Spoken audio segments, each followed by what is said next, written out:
everyone, and welcome back to the channel. Hope you all are having an incredible day. Today is a theme park video, but you guys can expect other types of videos for the rest of this week since it's not really theme park week. But I just decided I'd get this video out here. So I heard a lot of YouTubers trying to make these, like theme park YouTubers trying to make these types of videos. I just thought I'd wait a little bit. And yeah, since we're now about halfway through the year, I'm just going to say how 2020 has changed theme parks and how it will be forever. So as you guys all know, with the virus, if I say the video gets demonetized, it has changed the way theme parks will forever be. And around, I think, late March, early April is when the Disney parks closed, and Universal closed shortly after that, with SeaWorld and Busch Gardens closing as well, which is just for Central Florida.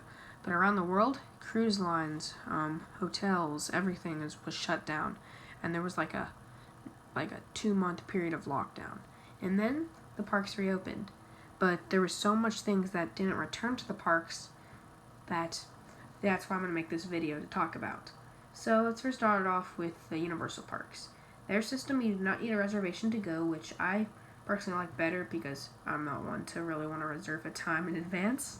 But I kind of just like to go. Like, we just kind of like to go when we want to, and, we don't, So Universal is definitely probably the best. I have not been to any theme parks as of the time of recording this, which is July 27th. You guys are seeing this on July 29th or 30th, I believe. But I'm still not gone to any theme parks or planned to for at least this time frame.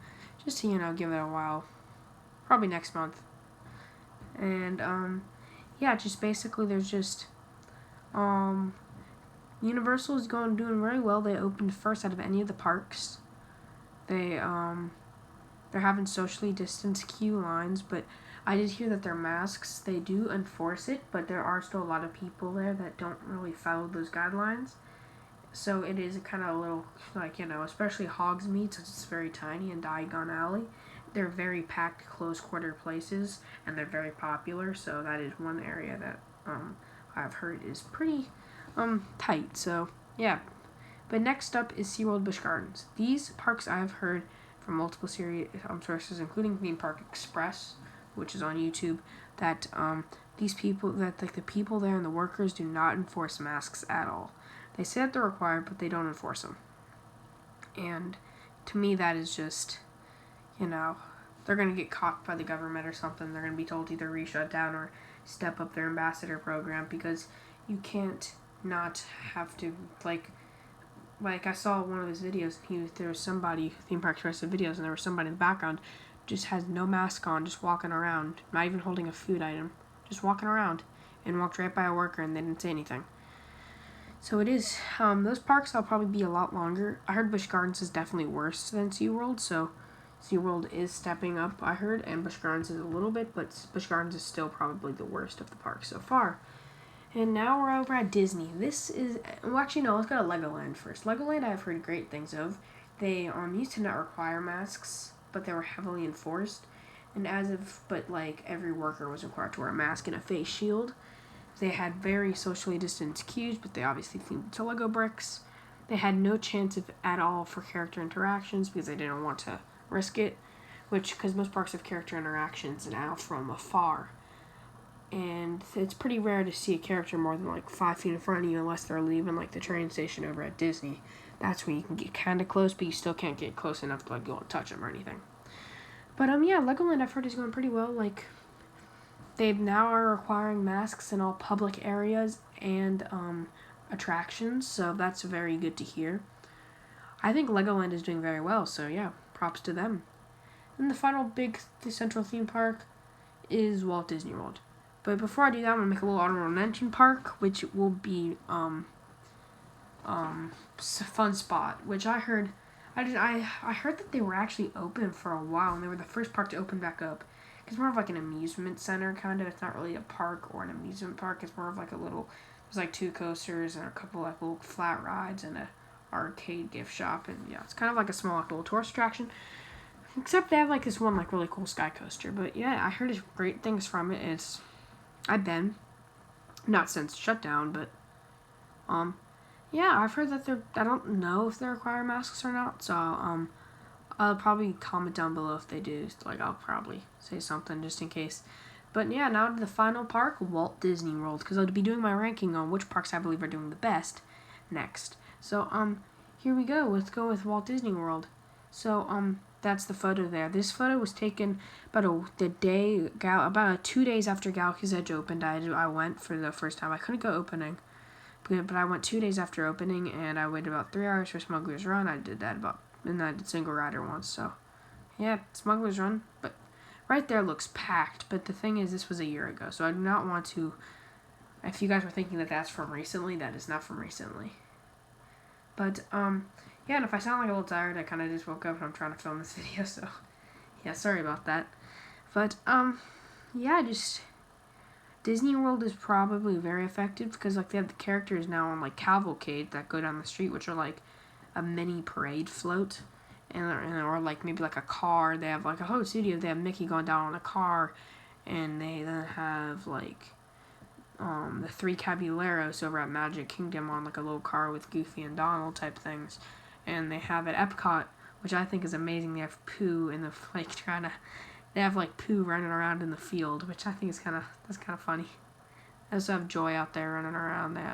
They have not had Baymax, which I'm very curious about because Baymax was a main character of Epcot, but who knows? So yeah, I think Walt Disney World is doing a great job. They are discontinuing Magic Bands, I heard, and trying to go completely towards their app. So, like, you can unlock doors. That's how you're going to scan your fast passes. That's how you're going to reserve your times.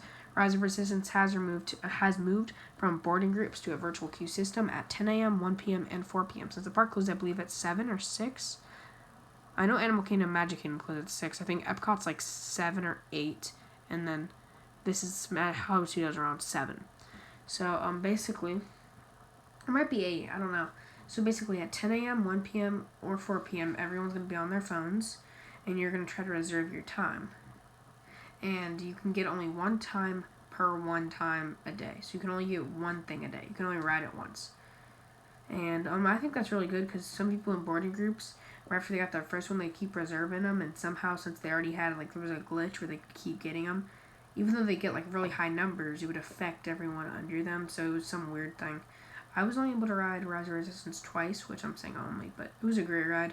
I have a whole review on that attraction if you want to go check that out as a video on my channel. So, yeah, now it's the fun part where we can rank what parks kind of are doing the best after the 2020 shutdown that changed theme parks, and it will forever because now we have to follow these social distance guidelines. Social distancing, I believe, will probably be in effect, I could think, for a year. Masks will probably be guaranteed for another 6 to 8 months, I'm thinking, and then they'll be optional but probably heavily enforced. Workers will probably still have to for about a year and a half. And I think we're looking, but even after that, people are still going to be able, I think there's still going to be some form of, I think how it's going to change parks forever. It's going to cause parks to try to go strictly to virtual queue systems, and I think you're going to see the discontinuation of standby lines and FastPass. There might be a little FastPass nod to get some parks some extra cash, but Disney World doesn't really need it because they don't charge for it. But there might be like an extra little nod to get that, maybe to get a higher spot in the virtual queue. The only thing I don't like about the virtual queue is that if there's like a very popular attraction, like let's say Hagrid's, I don't want to get up at 4 a.m. and have to spam my phone at 8 a.m. and maybe even not possibly getting a spot for the entire day. So that's one thing that they're probably definitely going to have to work into. That's why I like the Rise of Resistance. There's multiple times throughout the day. So you don't have to get up at, like, I got up at 3 a.m. to go opening day, and it was crazy. Or I think it was, like, second day or third day. I don't remember. But I was just crazy. And, yeah, it was just... Yeah, but okay, here we go with the ranking. So, in the worst park so far that's doing it, I'm going to go with Busch Gardens. Because I've heard so much things. They're not really doing their masks properly. They are enforcing social distancing, which I like, which I've seen, as well as SeaWorld would be next. Fun Spot I don't know too much about. But now from here up, they're doing really well. I would probably say Universal and Legoland are about a tie. And then number 1 would be Walt Disney World. I've seen people on YouTube videos. I've seen like one person was showing how one of the workers like came right over when someone took a mask off to like drink while they're walking. They discontinued that because that just helps. That doesn't. Like, now you have to be stationary if you're going to take your mask off, and you have to be eating. Or you can be in a or like a U-Rest is what Disney is what Universal calls them. Disney calls them something different, and like SeaWorld probably calls them something different. But yeah, how 2020 has changed theme parks forever. We now have social distancing guidelines. We now have face masks, face shields. Honestly, the trust of theme parks is going to go down. That's why the reasons these parks are empty. I know there is a reservation system to get into Busch Gardens, SeaWorld, Magic Kingdom, Hollywood Studios, Epcot, and Animal Kingdom.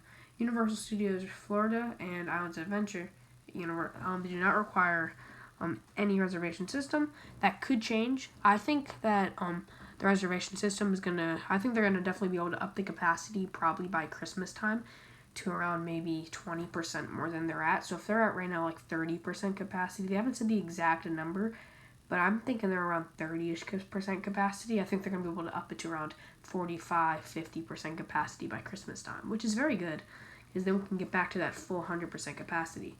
But stuff like Halloween Horror Nights, I'm probably going to make a video next week sometime, or maybe even later this week, I don't know, where I talk about what would have happened if Halloween Horror Nights happened this year. So yeah, thank you guys so much for clicking on this video. I know you guys kind of saw like the same basic little background. I'm sorry about that.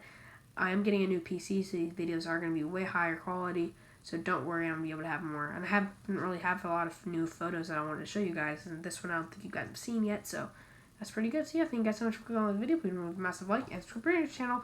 You guys only have, I believe, one more day to buy my $2 masks. My $2 July 2020 pins. They will be gone forever after today. So, you guys want to go, make sure you guys go get them before they're gone forever.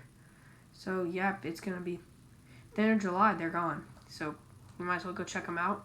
Even if you don't want one, you can maybe just check it out. Most of other merchandise there, that's definitely on sale. And percentage of the mask cost goes to help forgot the organization, but there's the TeePublic, they donate % of it, so that's really nice that they do to masks. So you can help out some people just by buying a standard mask. It doesn't even have to be mine, it can be anyone's. But yeah, thank you guys so much for watching the video. Please remember, just have a great day, everyone. See ya. Bye.